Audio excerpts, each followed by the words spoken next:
Welcome to United Network News, the official news channel for CARE, the Center for Amity and Restoration of Earth. I'm Sunny Galt. At UNN, you get the real news. Through our field messengers, we show you the truth about what's really taking place in our communities.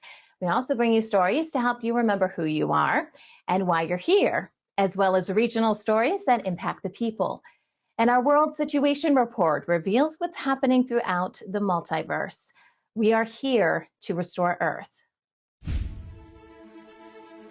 In the U.S., it is Monday, September 9th, 2024. Architects in Mexico are giving back to local communities in the Cancun area. They're taking neglected areas and enriching them with art and nature to restore their beauty.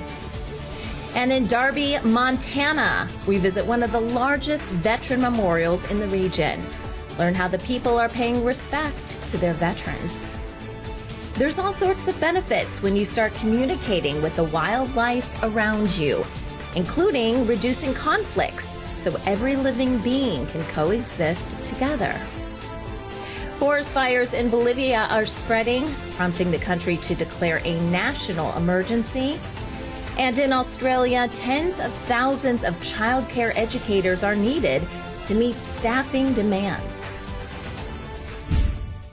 This is Calen Gipp, Messenger for United Network News. Here's a look at today's Field Messenger reports from all around the world. Today we go to Cancun, Mexico, to see how two architects are working to improve neglected areas with their modern tropical urban designs. UNN Field Messenger Abril talks to them about their projects and how they are making a positive difference in the community. Hello everyone, this is Abril reporting for UNN from Cancun, Mexico, and today we're gonna talk to Victor and Juan, who are two architects who have decided to transform a marginalized area in Cancun through their designs, their very modern, tropical, urban designs, as they call them. ¿Y cuál era el impacto más importante que han visto que ha mejorado? Pues yo me atrevería a decir que uno de los grandes cambios que han habido es la apropiación del espacio público.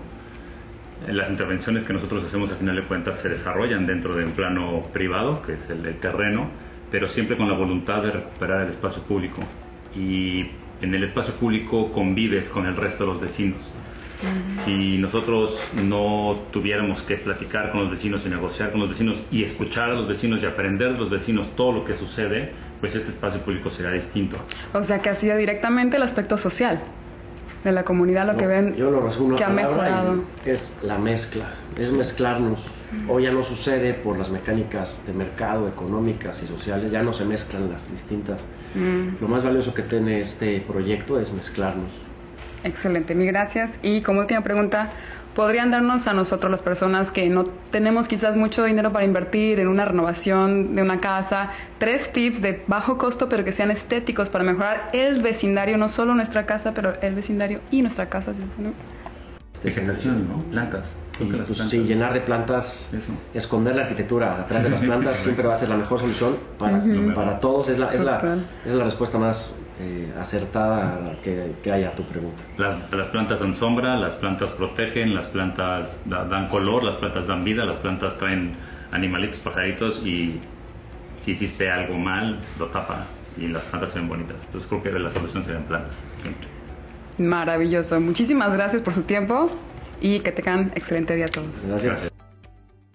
The town of Darby in Montana, USA, honors the service of veterans with one of the largest memorials in the region. UNN Field Messenger Adaria guides us through this powerful symbol of gratitude. Hi, this is Adaria, Field Messenger for United Network News, and I'm coming to you from Darby, Montana, and we're at the very south end of the Bitterroot Valley. And here in Montana, most people are probably not aware, but Montana has the highest per capita veterans in America. So any town you go to, you're going to see, pretty much any town, you're going to see at least a a small Veterans Memorial, if not a big one like this. This one is actually really nice. There are so many here in just this valley alone, including my own 91-year-old father, a veteran of the Korean War.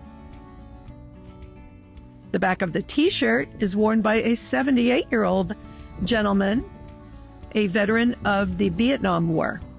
His story was so interesting and his positive look most inspiring after all he's been through and deals with on a daily basis. So this memorial here in Darby, Montana, for all branches of the military, for all those who served. Here are just a few examples of the people who have donated to create this memorial. And as I said, this is very typical of any town here in Montana having the highest per capita veterans in the United States. Locals, everyone here, so proud of all their veterans. And again, this is Adaria reporting to you from Darby, Montana, in the Bitterroot Valley. Have a blessed day. We want you to become a UNN field messenger. These are everyday people just like you who want to make a difference in their community. You don't need any special training or equipment. Just use the camera on your mobile phone and show us what's happening in your area. You send us your videos and our production team will create the report for you. Our website is up and running at unitednetwork.earth. You can submit your Field Messenger reports directly through the Field Messenger tab at the top of the page. You can also email your reports to our email address at fieldmessenger@unitednetwork.earth. Hey, I'm Kirsten from Switzerland. This is Wayne from Tucson. Hi, my name is Desmond from Ghana. I am Claudia from Dawsonville, Georgia. I'm Mikey from Pretoria, South Africa. Hi, I'm Steve McGrath, Fort McMurray, Alberta, Canada. People from all around the world are coming together. Happy day, beautiful world. We are here in a rather small urban garden, and this video is just to show you the joys that we've had in this garden with electric gardening. When news happens in their area, they show us what's really going on. We have people in the streets protesting for and against. At United Network News, our field messengers are changing the face of news. This is Field Messenger Helen reporting with nature, and I'm going to talk to you about the bees again. Take the next step in restoring our planet. Become a UNN Field Messenger today. Hi, I'm Stephanie from South Africa. If it's going to be, it's up to me. If it's going to be, it's up to me. It's up to me. It's up to me. It's up to me. It's up to me. It's up to all of us. We're UNN, and we're taking back the news.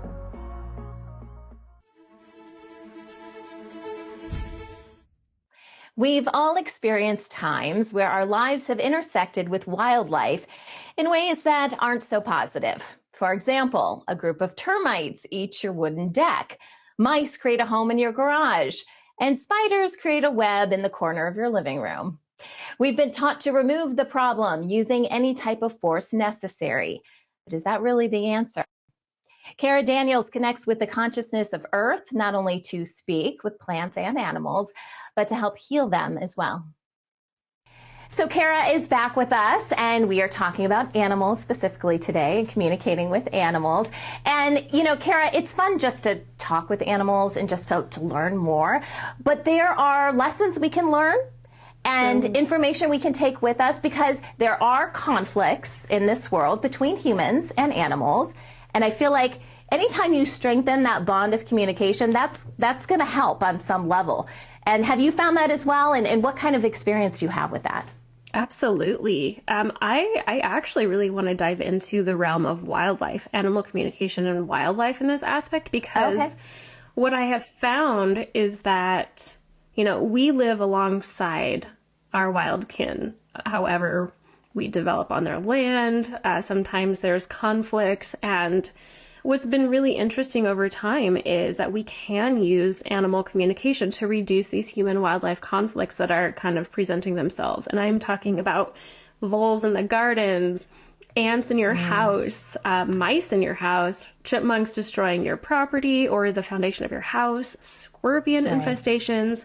I've been putting together case studies over the last few years to see how interspecies communication can reduce harm to the wildlife, reduce harm to our property, and so we can coexist. And one of the very first interactions I had in this space, I had a vole come into my yard. And I thought, oh, well, that kind of sucks. But, you live here. That's cool. I was totally going to disregard it. Welcome to the family, right? Yeah. Well, my partner didn't have the same idea. And so he was trying to naturally deter them or kind of move them along. And there was this, I don't know why, there was just this huge conflict. He was just adamant that they couldn't be in the lawn. And it's like, okay, well, why don't we just try to talk to them and see if we can ask them to leave? Yeah. And so I reached out to them through my animal communication skills, and I just said, hey, there's kind of a problem here. I'm sure you're aware, which they were. And I just started talking to them. I was like, he didn't want to talk to me. So this family of voles were not interested in having a conversation. In fact, they were kind of rude to me. Understandably, right? They weren't welcome. And so I literally had to plead my case. I said, just hear me out for just a second. I said, I'm sorry, you need to leave. I'm afraid lethal measures are going to eventually be taken, and I don't want that, and you don't want that, most likely, assuming. How can we come to an agreement? And basically this vole was like, well, what's in it for me? And I was like, that's a good question. What is in it for you other than maybe not getting killed? And so I started opening up a space of negotiation. I said, well, why don't you go live in the back corner of my garden? That space is untouched. I don't care what you do back there, and you will totally be safe. And so I didn't know what the result was going to be, but we closed the conversation kind of on that front. And then 2 days later, the whole vole family was gone. They weren't in the lawn anymore. They had moved, I'm serious, to the back corner of my garden. Oh my and God. It was like a happy ending for everybody. And so I was just so taken aback by that. I was just so surprised. And so since then, I've been working with people that have these conflicts. Like, I don't want to hurt the animal, but they need to go. And it's been a really interesting, learning opportunity for, I think, me and the people coming to me, because oftentimes there's results. And it really is just a matter of understanding, like, why are you here? Yeah. Why do I not want you here? And kind of going back and forth and literally just bringing the two opinions together and finding a compromise. Like, where can you go that is safe? I mean, I've had 10 or so case studies, and I think I'm at an 85% success rate without having any animals being harmed. And it's just like, this is something here. It's incredible, the results that we're having.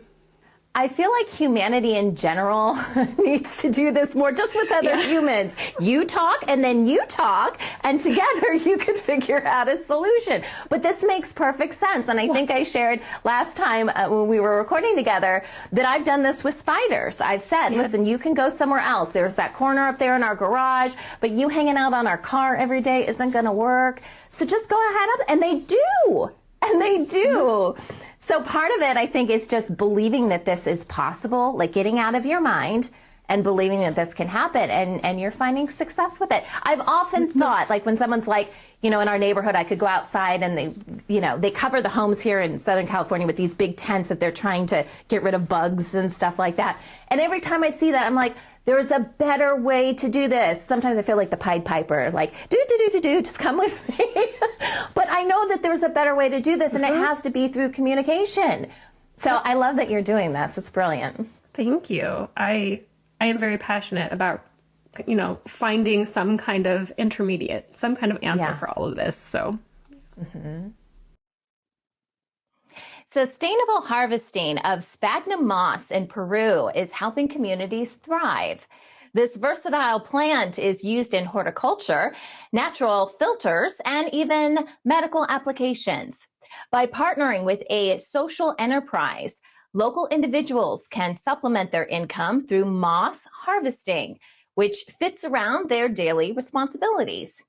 Many of the harvesters are women, creating a movement of empowerment within households and communities.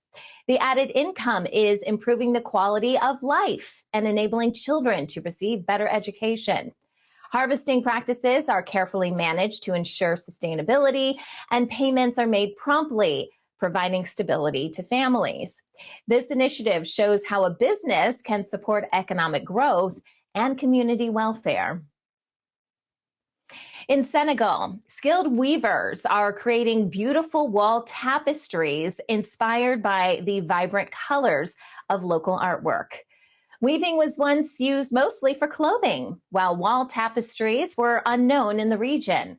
The craft manufacturing hub in the city of Thies produces high-quality artistic tapestries that are enjoyed around the world, adorning prominent locations like government offices and royal palaces. Tapestry production was introduced as a way to foster national identity. It has gained momentum through collaborations with international fashion brands. To reach more local customers, producers now offer affordable items like prayer rugs and ceramics, helping to sustain local craftsmanship. Through workshops, visitors can experience the weaving process, enhancing cultural tourism and ensuring the future of this vibrant art form. In Alberta, Canada, a First Nations female architect, Wanda Dalla Costa, is transforming architectural design by integrating Indigenous culture and traditions. After traveling through 40 countries in 7 years, Costa noticed architecture in many places reflected local culture, which she felt was missing in North America. Now, Costa works with leaders, community members, universities, and designers to create buildings that reflect Indigenous cultures in Canada and the United States. Her designs connect closely with nature, drawing inspiration from Native art, rich in symbols and folklore. Costa's work is laying the foundation for future generations by inspiring other architects and city planners to honor Indigenous heritage in urban spaces. We are United Network News. Every day, we release real stories from real people all over the world. Field Messenger reporting from Gold Coast, Australia, Denmark, Canada, Uganda, from Atlanta, in Southern California. In their own words, people like you share what's really happening in their area. At UNN, you are the news. You are creating a new world with infinite possibilities. You are the restoration plan. Come join us for the real news every Monday, Wednesday, and Friday, only on United Network. We're UNN, and we're taking back the news.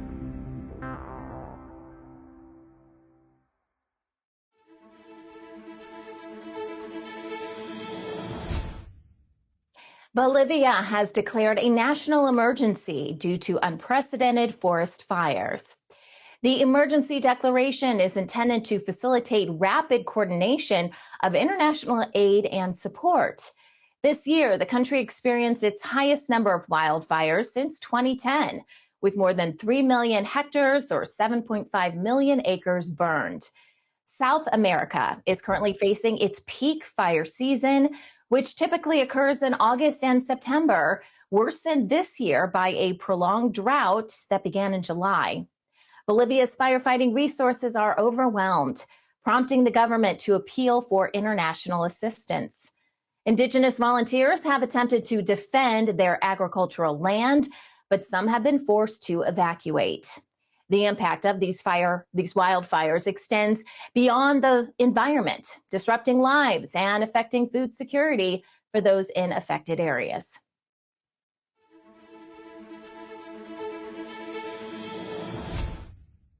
The South African Postal Service is on the brink of collapse, raising concerns about its future and the communities that depend on it. Without urgent financial support, the service could shut down, leading to job loss and disrupted essential mail deliveries. The situation has developed due to years of mismanagement and financial difficulties, leading to reduced services and a significant drop in mail delivery reliability. Trade unions have criticized the handling of this crisis, arguing the layoffs have weakened the organization, leaving it incapable of fulfilling its duties. Rural areas rely on the Postal Service as an important resource for various needs, such as accessing government services and renewing important documents.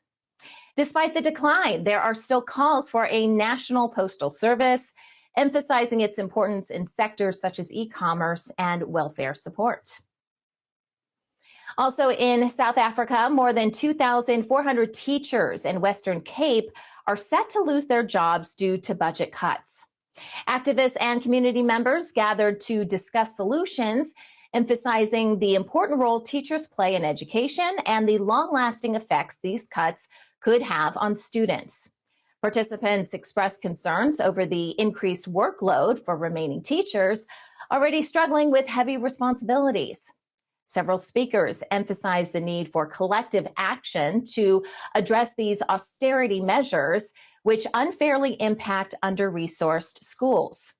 Local teachers voiced their concerns about the implications for their livelihood and urged for a united front amongst educators, parents, and students.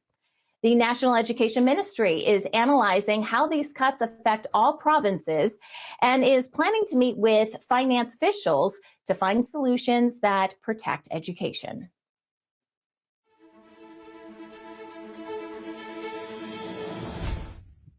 A recent workforce report is showing Australia is in need of more than 20,000 early childhood educators to meet staffing demands. Current workforce levels are deemed unsustainable, with calls for an 8% growth to address both existing and future service needs. The report emphasizes the importance of diversity and support for communities, especially in remote areas, to ensure all young children receive quality education. The report also points to low wages and a significant factor driving experienced educators away from the sector, contributing to staff shortages and impacting families seeking enrollment for their children. Recognizing the sector's need for more professionals, the federal government has invested substantial funds into wage increases to attract workers.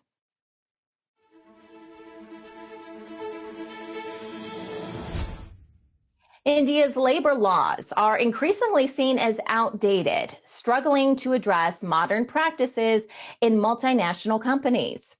The shift to remote work has blurred the lines between professional and personal time, making workers feel they must be available outside traditional hours. Reports suggest the concept of work-life balance is often viewed as a marketing illusion, leading many to endure excessive workloads without overtime pay.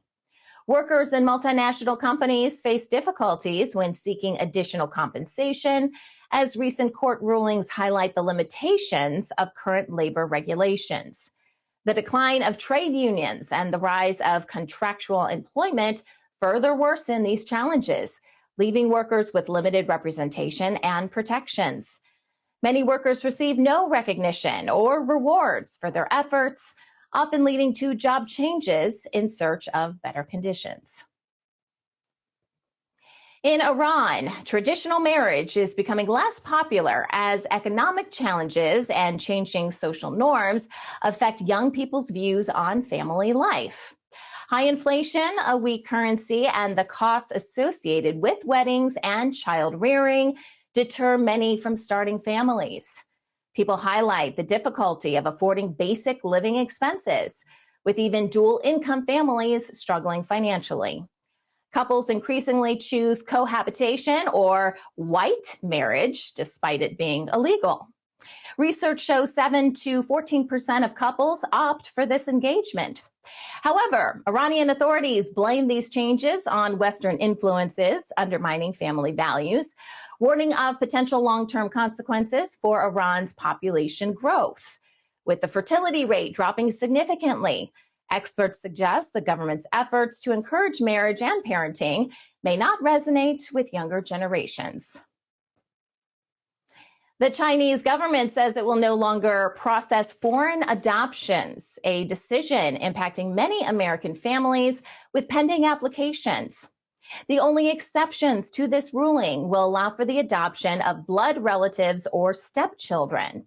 The U.S. State Department expressed concern for the hundreds of families awaiting completion of their adoptions, seeking clarification in writing from China's Ministry of Civil Affairs. Historically, the U.S. has adopted the most children from China, with more than 82,000 adoptions. Following COVID-19, China had briefly resumed international adoptions, but has now suspended the process entirely. This announcement comes amidst declining birth rates in China, marking a continued decrease in the overall population for a second consecutive year.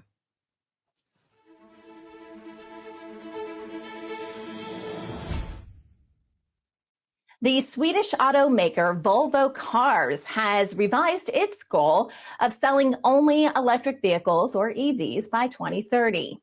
The company now aims for 90 to 100% of its global sales to be electric and plug-in hybrids due to a slowing market and consumer concerns over charging infrastructure. Sales growth for electric vehicles has decreased significantly, especially in Europe, following the end of government subsidies. Customers are facing challenges with the higher costs of EVs compared to traditional petrol vehicles, which are priced 20 to 30% lower. However, demand for premium EVs is still rising, and Volvo has seen record profit margins on these vehicles. To adapt to rising tariffs on Chinese imports and support production needs, Volvo plans to manufacture its EX30 model in Belgium and China starting next year, while expanding its factory capabilities in Slovakia. In the UK, Royal Mail has announced an increase in the price of first-class stamps due to ongoing financial difficulties starting in early October.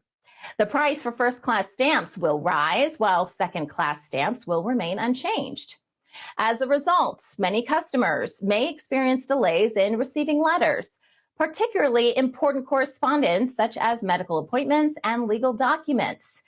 The company is struggling with declining letter volumes and escalating operational costs associated with maintaining its universal service. Despite recent increases in parcel deliveries and several price hikes, Royal Mail has reported substantial financial loss. The UK's postal regulator is considering potential reforms, including the possibility of discontinuing Saturday deliveries for second-class letters, but no definitive decisions have been made yet. British illegal student visas are becoming a growing concern, with reports showing a rising number of individuals falling victim to fraudulent agents. Many hopeful students have turned to a Sikh temple in the West Midlands for support after being scammed out of substantial sums of money. Community members have organized efforts to confront these scammers and have successfully recovered significant amounts of money. Authorities noted a steep increase in work visa applications and have warned of the fraudulent practices surrounding them. Activists emphasize the need for stricter actions from law enforcement and improved communication between the government and community leaders to address exploitation. The Sikh Advice Center is now focusing on educating potential migrants about the risks associated with seeking opportunities abroad.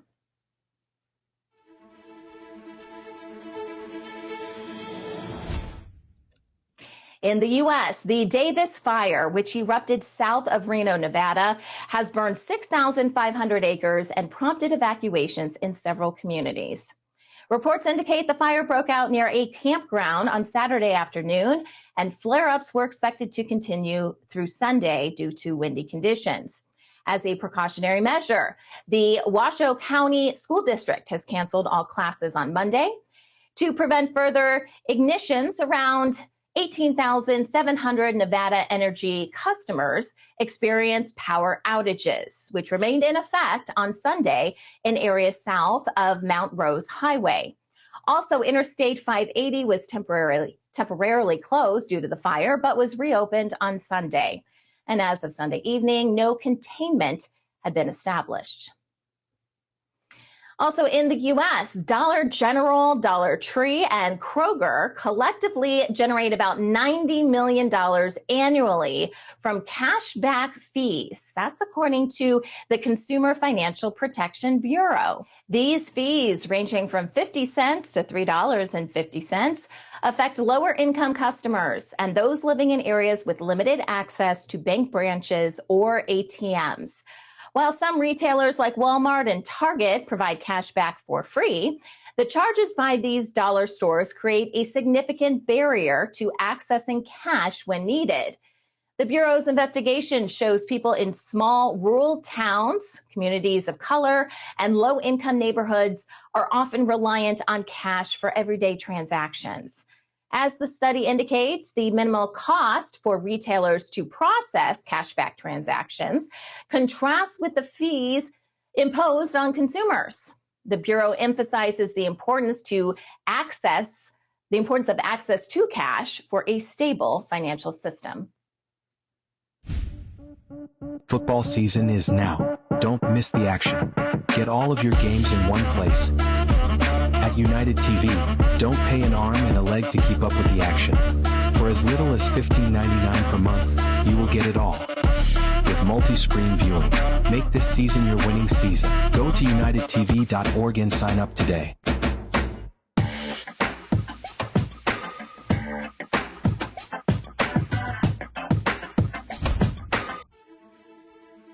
And now, the World Situation Report with Kimberly Gogan from the Office of the Guardian. It's 9/9/2024, and the deep state is expecting Solomon's Gate to open once again 2,000 years later. It's Pindar picking time for the Order of the Dragon, as the deep state has been lining up potential candidates. Find out where the events are happening and why.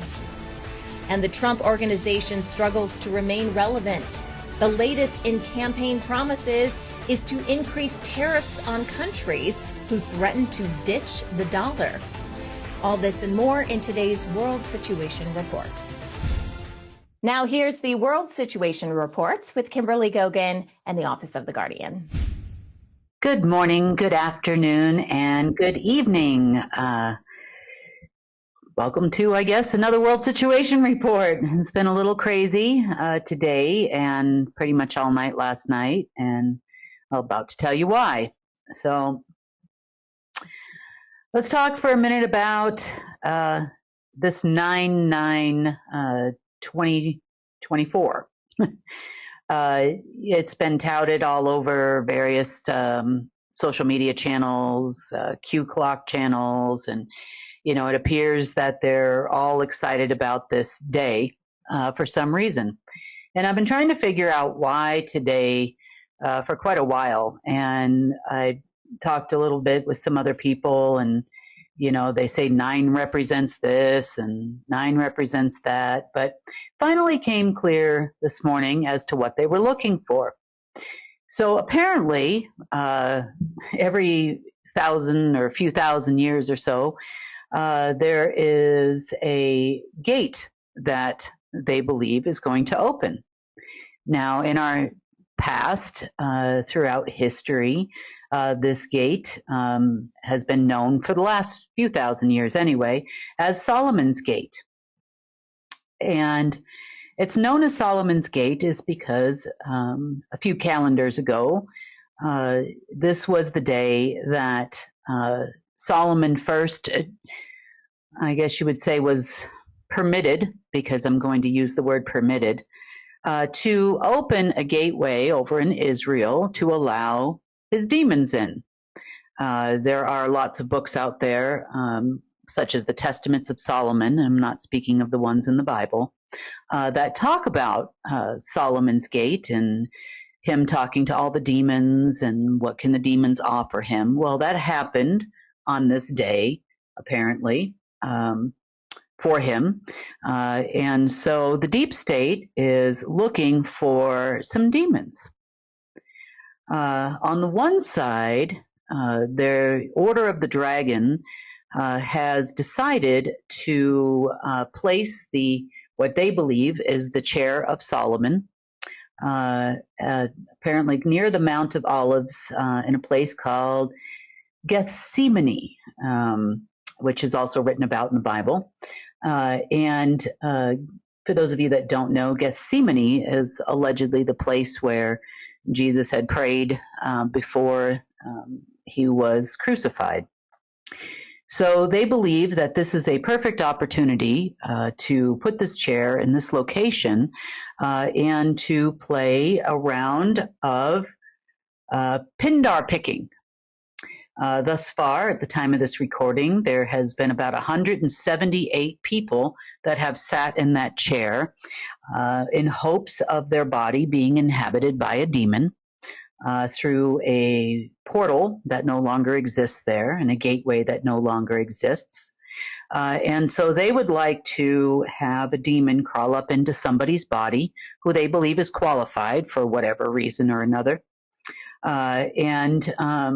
This will then give them the power and I guess some access or some control of an AI system that also really doesn't exist anymore called Omega. It is limping on its last legs, but this kind of goes along with the theme, for these people of very little information is dangerous. There was a little bit of an uptick in the Middle East over the last couple of days, some more war activity, I guess you would say, in hopes of raising the interest of some demons that will come back to Earth. And of course, then we would be flooded with demons, and they would all be inhabiting, of course, their chosen ones' bodies, apparently. And all will be right with the world from that point on for them. That's what they think.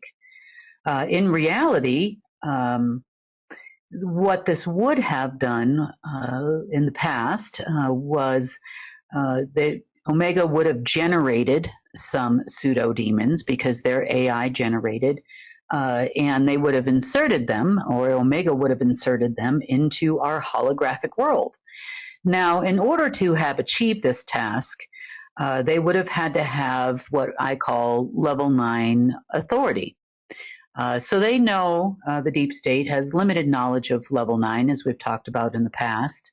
And the level 9 authority could have only come from a cooperative effort between Anti-Source and Omega, which would have then allowed for these things to happen. Well, we don't have an Anti-Source anymore.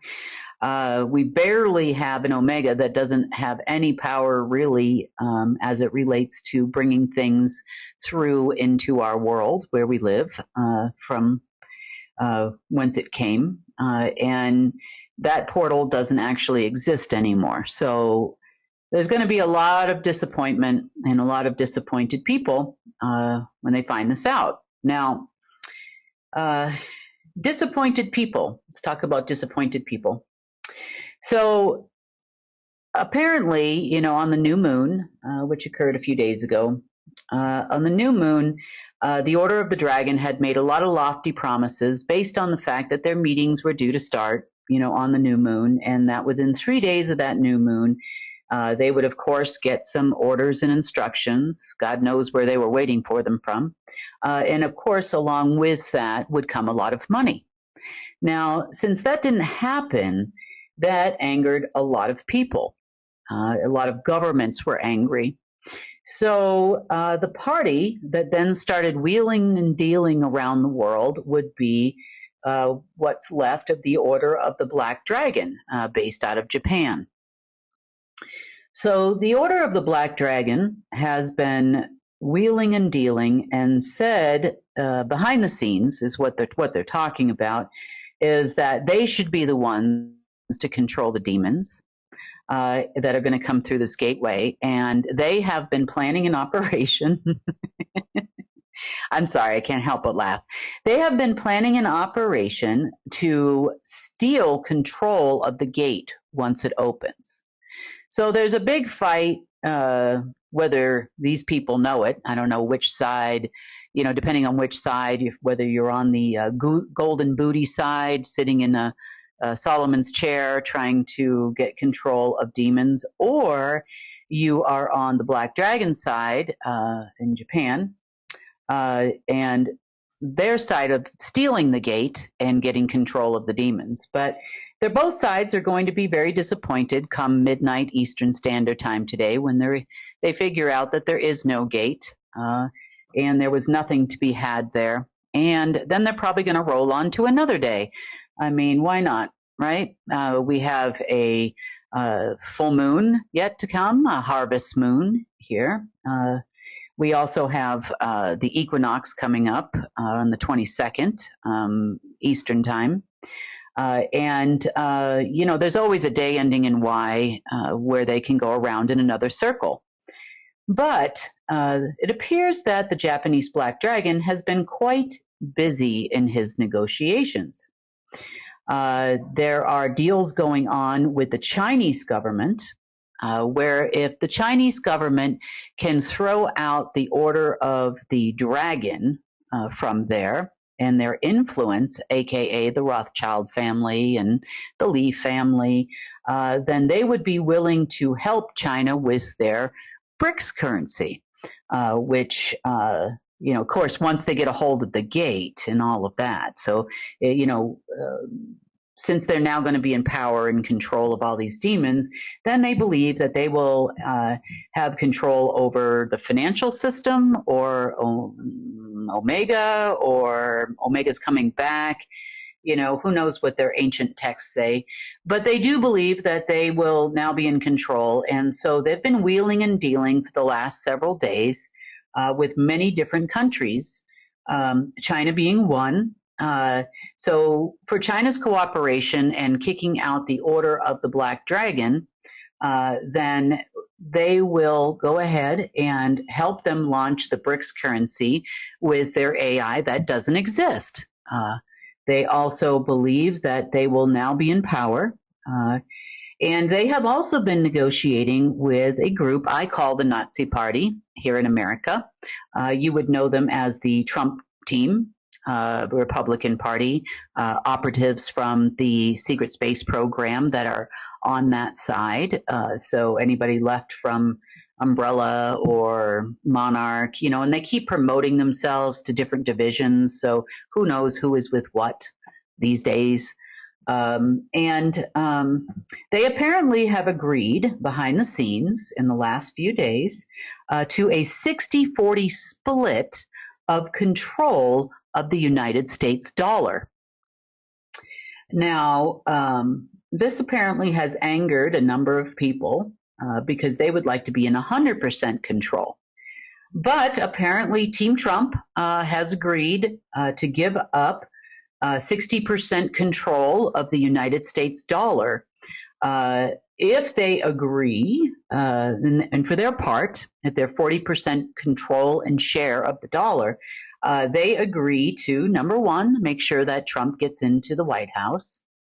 Number two, they also have to agree that the dollar would remain the world's trade currency, and that they would run several operations against BRICS behind the scenes, while negotiating with the BRICS folks at the same time, in order to ensure the dollar's dominance in the world.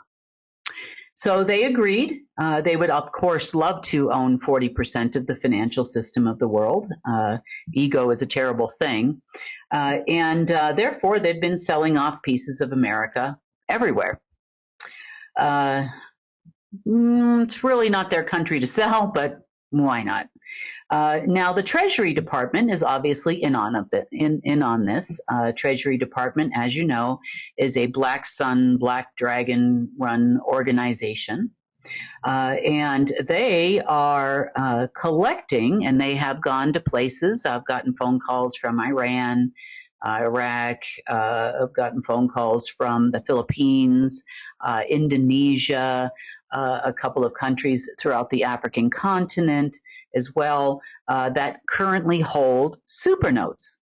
And just a quick reminder, a supernote is where they take an allocation number and they print several notes with the same allocation number.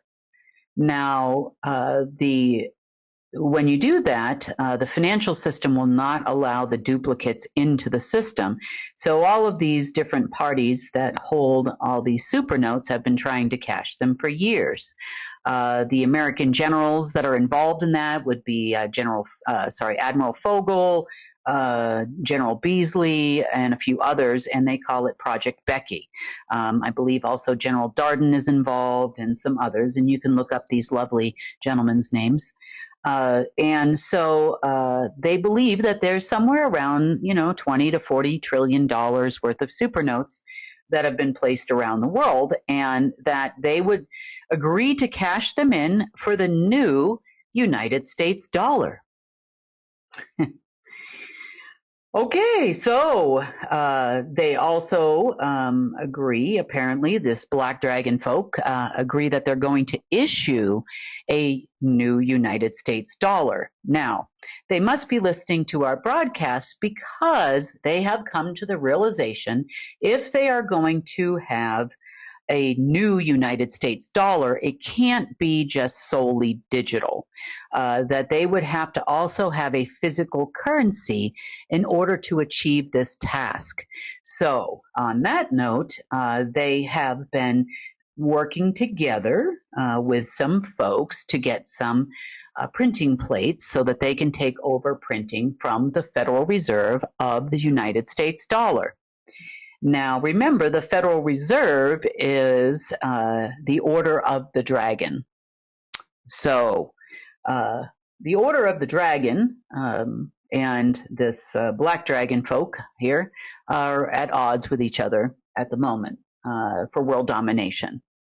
But there are a lot of rumors that are being created because of this, some of them in the alternative media and some of them in the mainstream media. So I'd like to take a moment and talk about those because now you understand the backstory behind all of the rest of the information that is being flooded out toward you.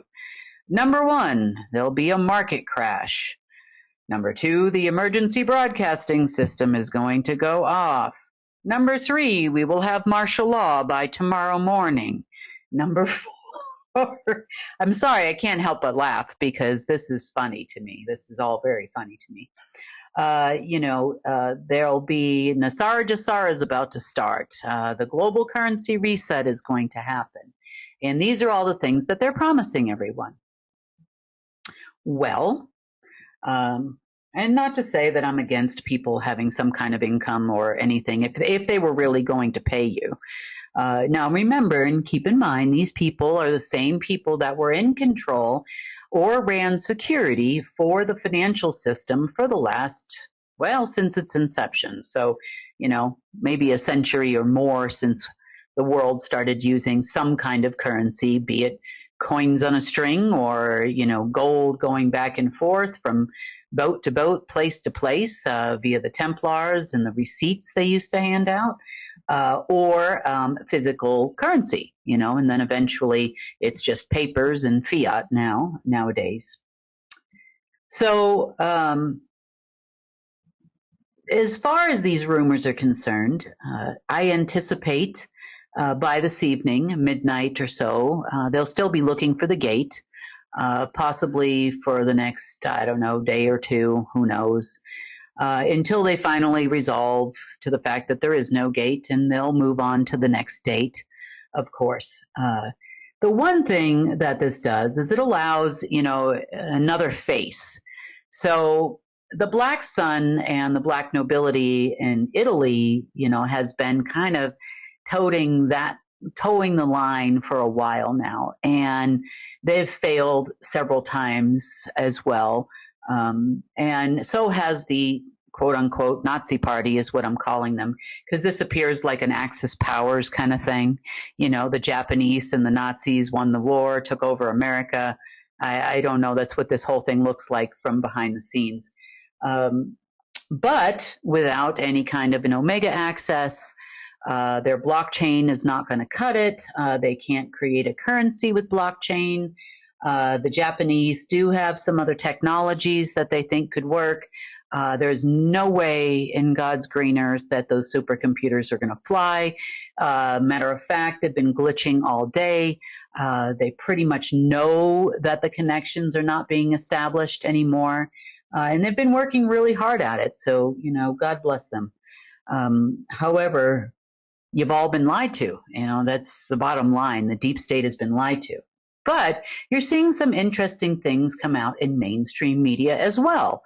Number one, a launch of BRICS currency and a move away from the dollar.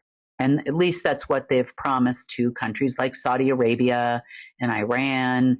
But in this particular deal, there would still be a dollar, and they've been invited to join this new currency issuance that allegedly the Black Dragon, also known as the Yakuza, is going to issue. However, this is the same deep state, different color, different face, different country, but they don't have the capacity to issue this. And I know that, there's old text from the Japanese emperor that states in 1,000 years they'll be in control and you'll get your vengeance and, so on and so forth. And, Axis powers really won the war and we're in the wrong timeline. I don't know. But this also will fail. It's going to fail for a number of reasons. Number one, none of these people have passed Math 101. They are completely oblivious as to how to run a financial system, and that includes the Yakuza. They have donated a lot of money, a few million here, a few million there, in order to uphold their position as Black Dragon when everybody else went broke. I know they've given the Israelis some money for this war situation, that's happening there. They have thoroughly convinced the Mossad as their new face, for the Black Dragon, Black Sun. That the Palestinis and others that have had a lot of Middle Eastern influence are not going to get the job done, but they can, of course, and given the Mossad a little bit of cash, hence the uptick in the Middle East. It's been traced back to the Yakuza. And they really are writing a lot of checks that they can't cash. So when this gateway doesn't work out, I hope they have enough to keep funding the deep state.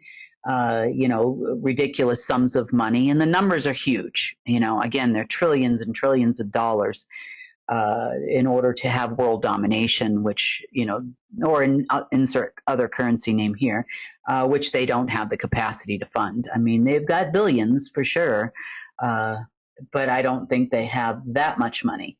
Now, could they hold on and hold up the world until they find something else? Until the Axis powers can win World War 75 or whatever number we're on now? No, I don't think that they could make it. They'd go broke probably by January, February. But, if they're okay with it, I'm okay with it. As a matter of fact, somebody, I don't know who she is, might have gotten a hold of some old,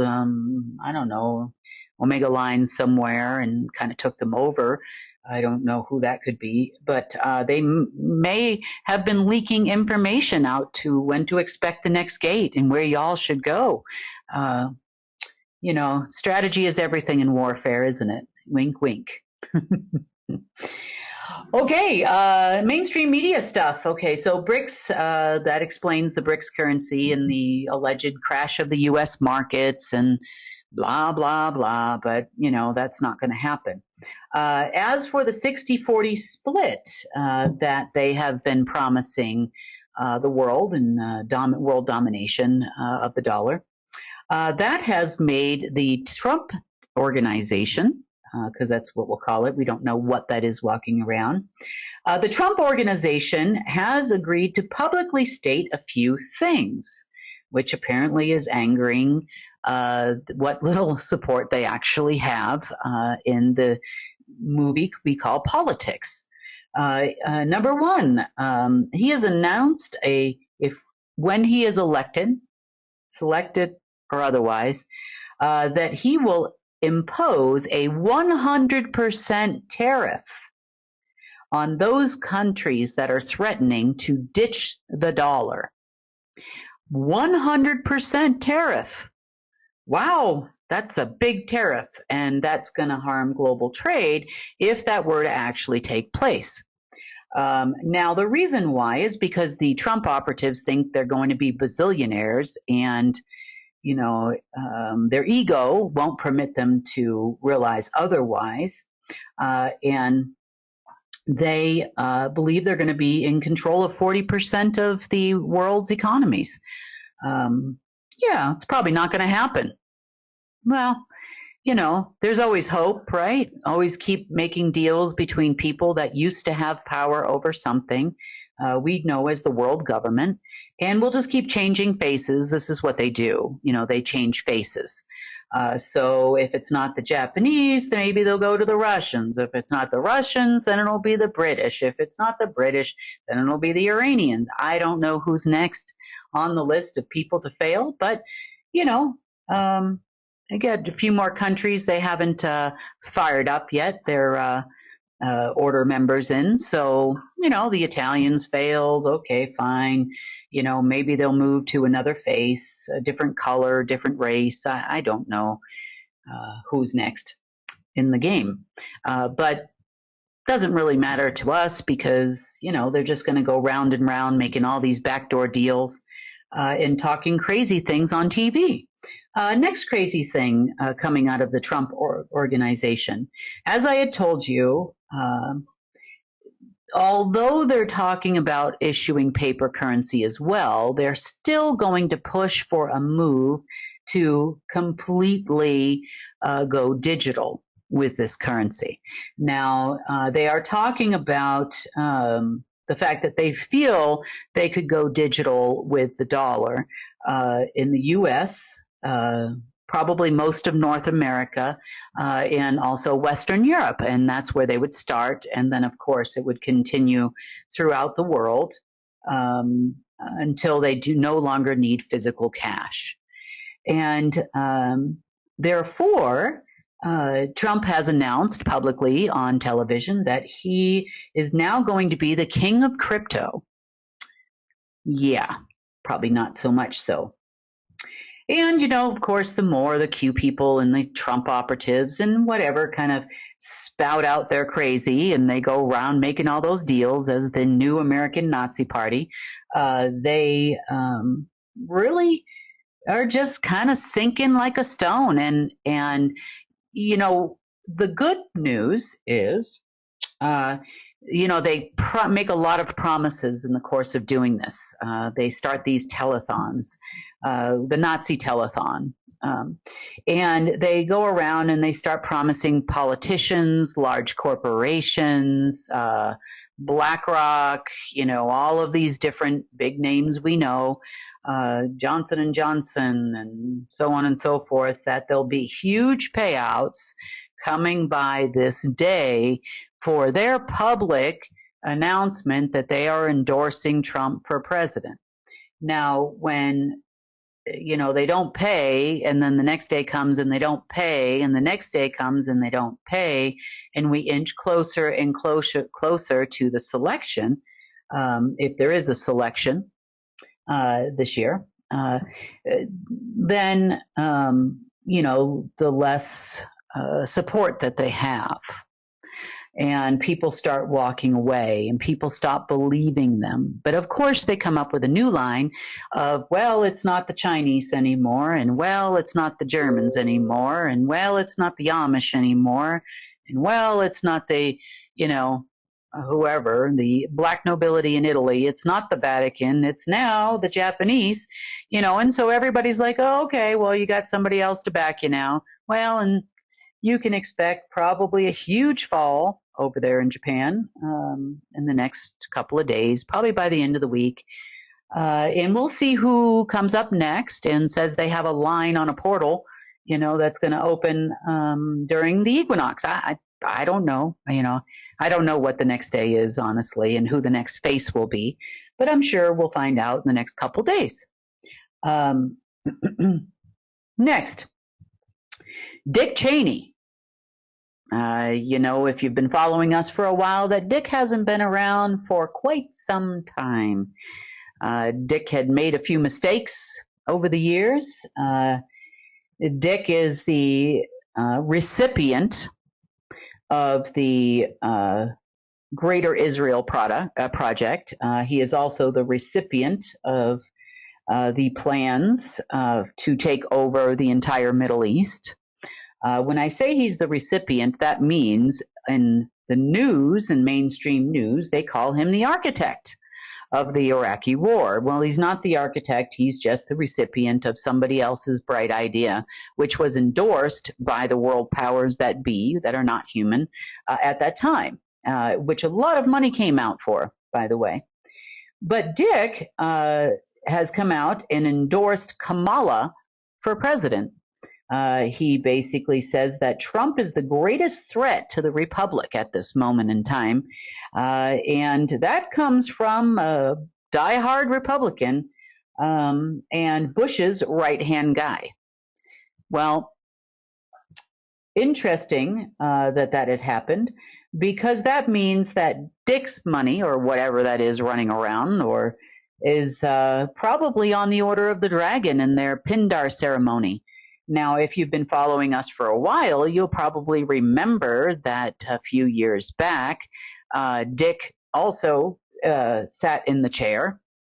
This was probably about 5 or 6 years ago, something like that, and thought he was going to be promoted to Pindar. That was in 2019 when they had the Pindar meeting, and they were still trying to select a new Pindar. Obama failed, Hillary failed, and all the other Pindars that came, selected Pindars that came before him. So he thought he'd throw in his hat in the ring, and he was promptly told that he didn't qualify. So I don't know if he's one of the golden booties that has yet to sit in the chair. I don't know. But we all know that's not Dick. So take a look at these pictures here. Dick definitely does not look like Dick anymore. So Dick here in the picture on your left was the picture of Dick before. And Dick, apparently, in his newest and latest photos, is Dick on the right. Clearly, his skull has shrunk by several inches. You can see that clearly in this photo. Also, his bone structure has changed tremendously. His upper lip is more protruding, and these are things that don't happen with age or weight loss. I mean, your skull does not shrink when you lose weight or you age. So the other thing is Dick has his left eye there, due to his Abril incident, let's just say, is much lower than it is in the other picture. So these are clearly two different people. What can I say? It's just a movie, folks. You know, maybe the one that plays in the version 1 doesn't play in the sequel. So we have a new sequel of Dick Cheney and the movie Vice, if you've never seen it, where he claims to be the architect of this and architect of that and agrees to be the vice president at the time. And then we have this guy. I don't know who that is or what that is at this moment. So interesting events going on as far as the deep state is concerned. Now, Source has some other plans. Definitely some interesting plans that are still continuing to unfold, as I talked about on Friday's news. I wasn't sure if I'd be able to talk to you about it more today or on Monday. Wednesday. What day is today? Sorry, guys. Today being Monday or on Wednesday. It looks like it's probably going to be more on Wednesday, but Source always has something up his sleeve when it comes to these things, and he is very busy creating a lot of new things, not only here on Earth but elsewhere. And the process appears to be going very well. My one ask was that you show everyone who you are. meaning that you're still here and you still exist. So, of course, 100% credit to Source, and I'm hoping that he has something very surprising and exciting that should happen in the near future. He kind of laughed at this little gateway situation, and I think he's got something in mind for a different kind of alignment that's probably going to happen. I think his meeting with himself went very well. Normally, around this time of year, there would be a meeting, as is with all equinoxes, between source and anti-source and neutral source and, that kind of thing. I'm not going to call it a meeting. Nobody's sitting down at a table kind of thing, but it's a time when there's an alignment and an open line between all of them. And, a lot of times it kind of dictates, changes for the following year. But now Source is having a conversation with himself and with Earth. So we'll see what happens over the next couple of days with that. I'm really excited about it. Haven't really seen any problems or issues, but I just thought I needed to give you a little bit of the backstory that is creating a lot of the fear out there and the changes. Of course, if you're with one of these governments and you're wondering if, your plan is going to work out, or these guys that are calling you with their enormous egos trying to get all these operatives on board, and, then you're going to know that by tomorrow morning that I'm right. I've been right many times over the last decade or so, and unfortunately I'll be right again with this one. Now, in the regular news, I guess you would say, in the moving forward section of our news, we successfully, as you know, if you're watching this, have launched our organic oils line, and they seem to be flying off the shelves for the last few days. I'm really excited to hear some feedback on what you think. It looks like some of the first orders have been delivered in the last couple of days, and I know that there's many out for delivery today, so I'm hoping that you really enjoy them as much as we do. I know that Sunny should be getting hers in the next couple of days too, so I'm excited to see what she says on hopefully by Wednesday's news. She receives them by then. And our marketplace is going well. We are discussing some new features and ways to have people take a look at all of your products and services. One of the things we are talking about is our marketing. So as you know, we're using our little shop here, not just about the oils, but also using our little shop, using, I guess you would say, Amazon products and things like that to see how the marketing works. We want to be fully prepared with full marketing plans for all of your products throughout the internet. And we want to be able to give you our greatest returns on those things. So we've been kind of doing some things through the marketplace, obviously some of you that have been on there, but also we've been doing some things externally.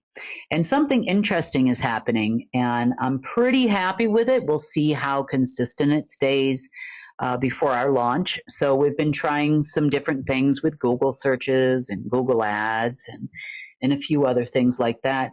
And it appears right now we are at about a 25% return on our marketing. And what that means is it's not a dollar figure, although that will be a dollar figure for you and those of you that decide to put your products up on our marketplace. But what that means is for the amount of clicks or the amount of pass-throughs from different websites, different marketing, different ads and different ways of doing things on social media, that 25% of the people that clicked through actually purchased the product. So that is extremely interesting because marketing on average, you can expect somewhere between a 2% to a 5% return,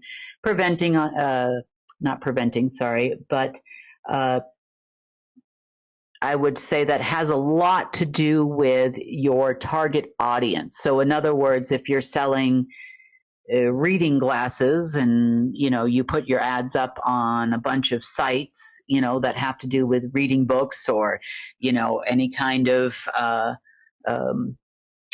situations where you think that people would need reading glasses, certain age-related things, that kind of thing. And you would get more clicks for that. But we've kind of developed our own little system. So it seems to be working wonderful. So I can't wait to share that with yourselves and all our vendors on our marketplace. So that is very exciting. We have also decided to do something really interesting, and that is to launch some virtual trade shows. Got a little bit of a kind of a small work up here we wanted to show you. But our virtual trade shows would be focused on, a theme. We could do something like promote your, home goods or something like that, or a food thing or farmers or whatever it is. But it's really neat how it looks when you're starting to walk through it. So it actually looks like you're going from booth to booth. And then, of course, each booth would have some kind of a video presentation and product presentation or those types of things. Or, look, you can buy this car, or you can buy these tomatoes from this farmer, depending on what the theme is of the trade show. Now, if you've ever done a trade show, they're very, very expensive. And then, of course, people that go to trade shows spend a lot of money on hotels and traveling. But this is another way where we could do them more often, much less expensive than your attendance and buying a booth in your typical trade show. And you don't have the outlay of travel. So, it's not a substitute for meeting people in person. And I know that's the way it's always been done. But this is another possible solution if we do it right, where you're able to showcase, your soaps that you might make in your kitchen, and otherwise it would cost you $1,000 for a booth and thousands of dollars to go to the organic trade show or whatever it is. And here, it's a minimal cost and your products can be featured. People can, meet you if you can actually be on there live on a virtual trade show, and you can kind of be sitting there at your booth with your soaps and you can present why people want to buy your soaps. If you don't want to do that, you can record a little video that people can play 24 hours a day, 7 days a week, and you can even notify people when you're going to be there live. So really cool way to do things. Like I said, this is going to be something completely different. It's going to blow the other marketplaces out of the water, and our marketing is amazing. So we're really here to support, both buyers and sellers and, help showcase the products and new technologies and all kinds of things. So, of course, I'm really excited about it. This is my new child. I've already given birth to one child last week. That's the oils, but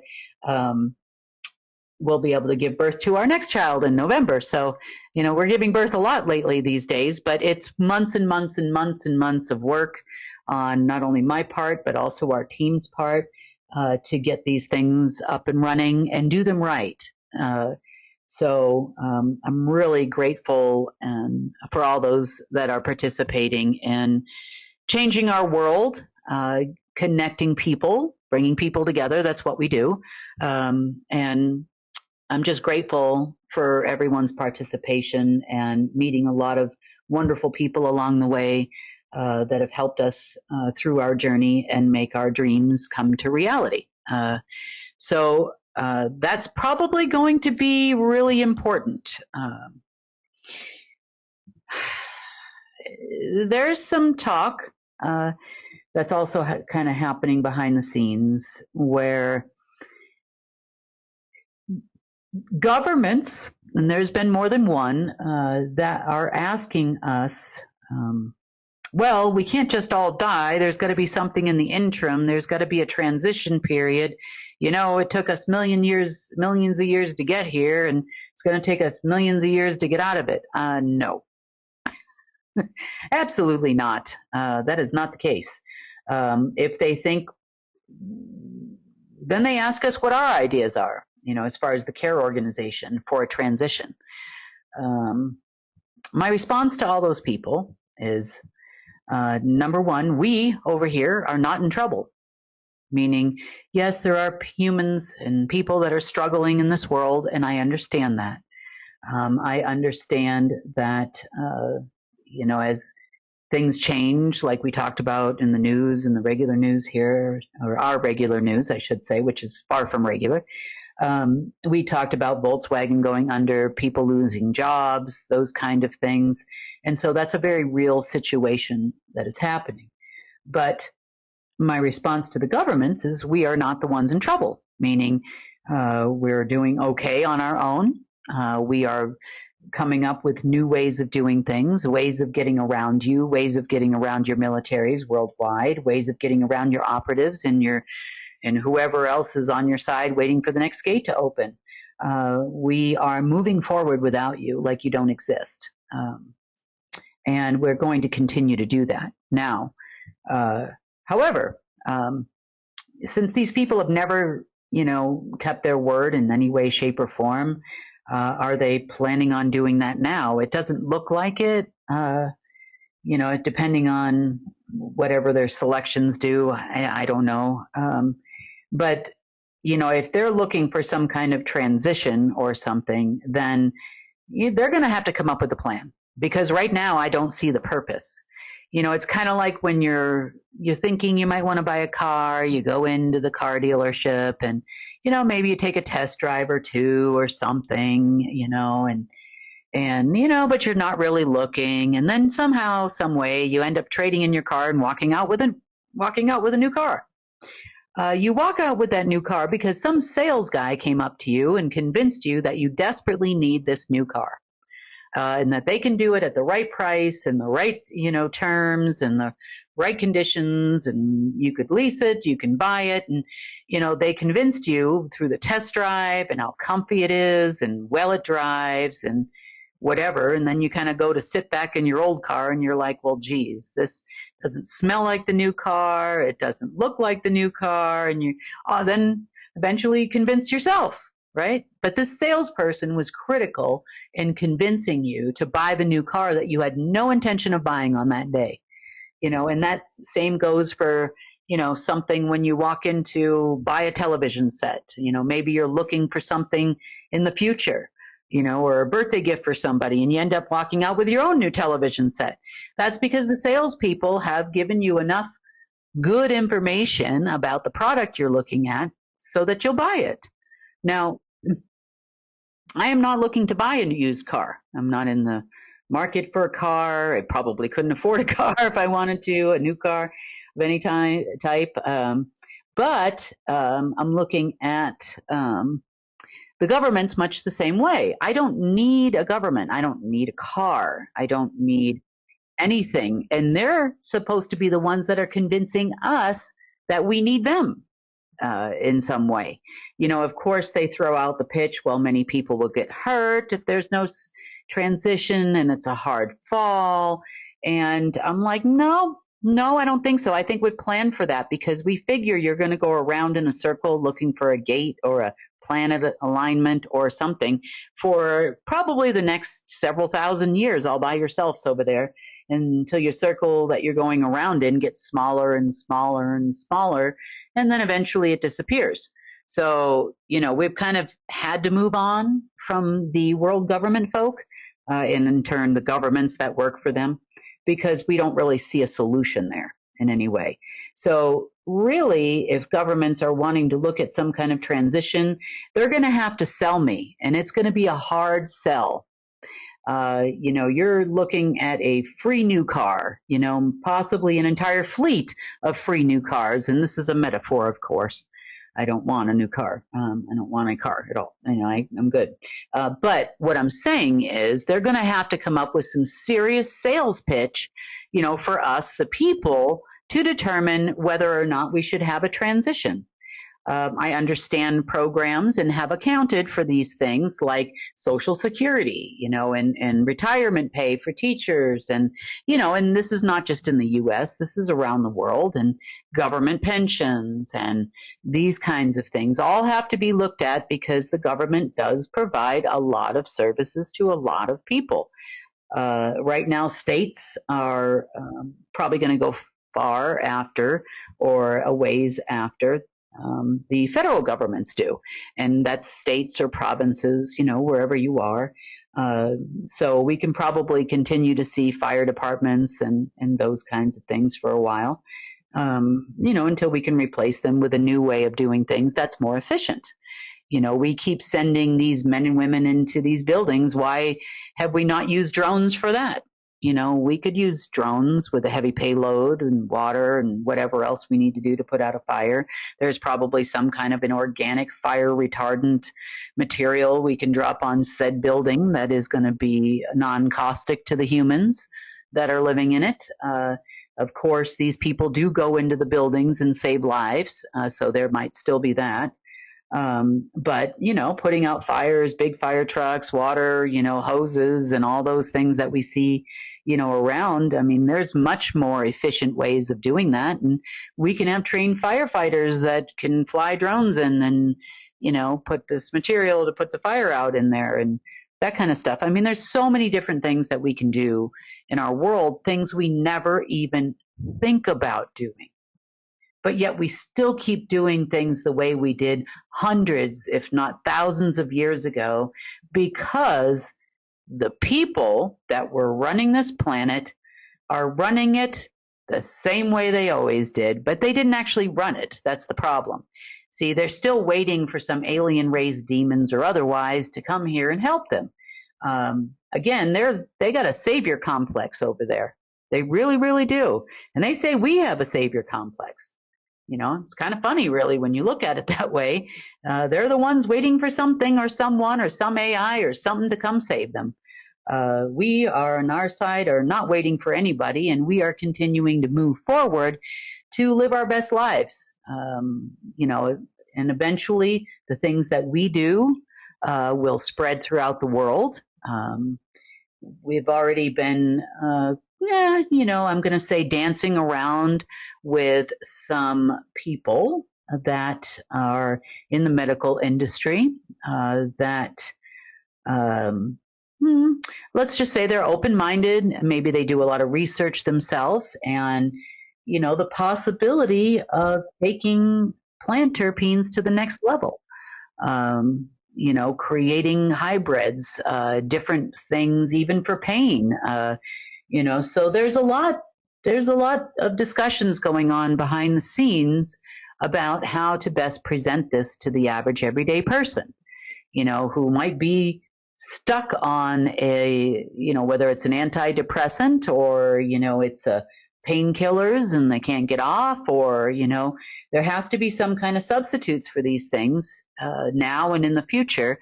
And also, there's a number of different things out there that actually help with even addiction that are organic, they're natural, they block those receptors in the brain, or, help them wake up gently where you're not going through some kind of a detox, that kind of stuff.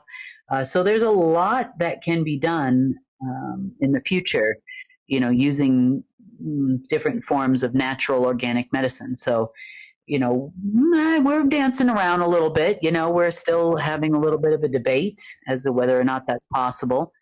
But we'll see, we'll see how that goes in the future. But again, we're here creating pathways for energy to flow, aka currency. We are creating new ways of doing things that will help bring the world forward, even if it's just saving money for the marketplace or getting your Social Security check from a different place in the near future. But as far as transitions are concerned, yeah, in the past I used to think, well, that would be nice to maintain governments and, have a transition. But now I don't think so. Nah. They continue to call us and lie constantly or try to use people's words and twist them around and say that we agreed to this or we might agree to that. And that's all a lie. So if you are indirectly and you are with the government and you are hearing that the care organization, Kimberly Gogan or otherwise, is going to be interested in funding you or that these people work with us, I can tell you right now they don't. Because I have received no information from anybody anywhere about any kind of interim anything at all. I'm just hearing back chatter and people talking to people saying that we're interested. No, really not. Still not. Nope. At this moment in time, you are going to have to sell me like you're selling me the reason why you should live, because I don't really see it at this moment. And thus far, nobody's bothered to sell us anything. Instead, they would like to pick my brain and try to figure out what CARE is up to. But you know what? I put out little bits and pieces in the news for you and not for them. So none of this in any way, shape, or form is going to tell them where we're going, when we're going to get started with certain things or not started with certain things. That can be world-changing. I kind of leave the world-changing events up to source and just do our parts. And what I mean by that is that occasionally I'll get the call and, or you need to do this today and you need to look at that today. And, we do what we got to do. And, here we are, step by step, bit by bit. And the bend to the people of the deep state or world governments or governments plural or whatever you are. The comments also I'm hearing are things like, well, it took us millions of years to gain this much control. Number one, the people that are remaining here didn't gain anything. They followed orders only. That's what they did. They had no creative thoughts in their head, nor were they permitted to have a creative thought in their head. If they did, it came from an AI that implanted it in their brain, and they didn't create anything. What you did is you received orders every year, passed down the food chain from some being somewhere, and you followed them, and you were given lots of money to do that. That's pretty much what you did. Now, as far as taking millions or even billions of years to get to where Earth is today, to the state that she was in, time is irrelevant. Just because some things used to happen every few thousand years or few 100,000 years or whatever, doesn't mean they can still happen. And, when you're dealing with the creator of the universe on behalf of all of humanity and Earth and the universe itself and recreating in his likeness or its likeness, things can change in a split second. They can change in a week. Look how far we have come in the last couple of years. You're starting to see things crumble, all over the world. Their corporations are failing. Things are changing. There is no crashing of this and crashing of that happening, and they're just rotating people over there that think they should be in charge. So I want to, welcome you in the last week or so, a few days, I should say, to World War 75, where the Axis powers think they're going to win. So by Wednesday, they'll probably know they didn't. God bless them. But more importantly, it's about the fear that they're putting out there throughout the internet. That I bring these things up to tell you the entire story so that, not only that, and talk about ways we're going forward. So, I guess it needed to be addressed. Why are these things coming up?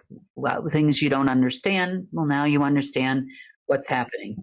So onward and upward on our side. Hoping to have some more really good news for you on Wednesday. And I'll give you the final tally count of the golden booties in the chair. see how that worked out and what the Yakuza's up to then. Them and the American Nazi group. We'll see. Anyway, you guys have a wonderful Monday. Hope you had an amazing weekend. And looks like it's turning to fall around here. So if you're going through a change of season, whether that be spring or fall, things should certainly be changing in your area too. So I hope you enjoy the next couple of days and your change of season. And we'll talk to you again on Wednesday. Want to share news from UNN? Help us change the face of social media and use it for good. Connect with us through our online channels. Our social media team creates clips from each newscast you can easily share with people you care about. That's also where you'll find our UNN Meme of the Day, a great way to encourage critical thinking. Links to all our social media sites are available at the bottom of our website at unitednetwork.earth. Let's change the face of news together. And that wraps up today's news update. Please share UNN with your friends and family. We need everyone to come together and help restore our planet. When news happens in your area, record and share with us so together we can change the world. Remember, if it's going to be, it's up to me. I'm Sunny Galt. Join us Monday, Wednesday, and Friday for The Real News.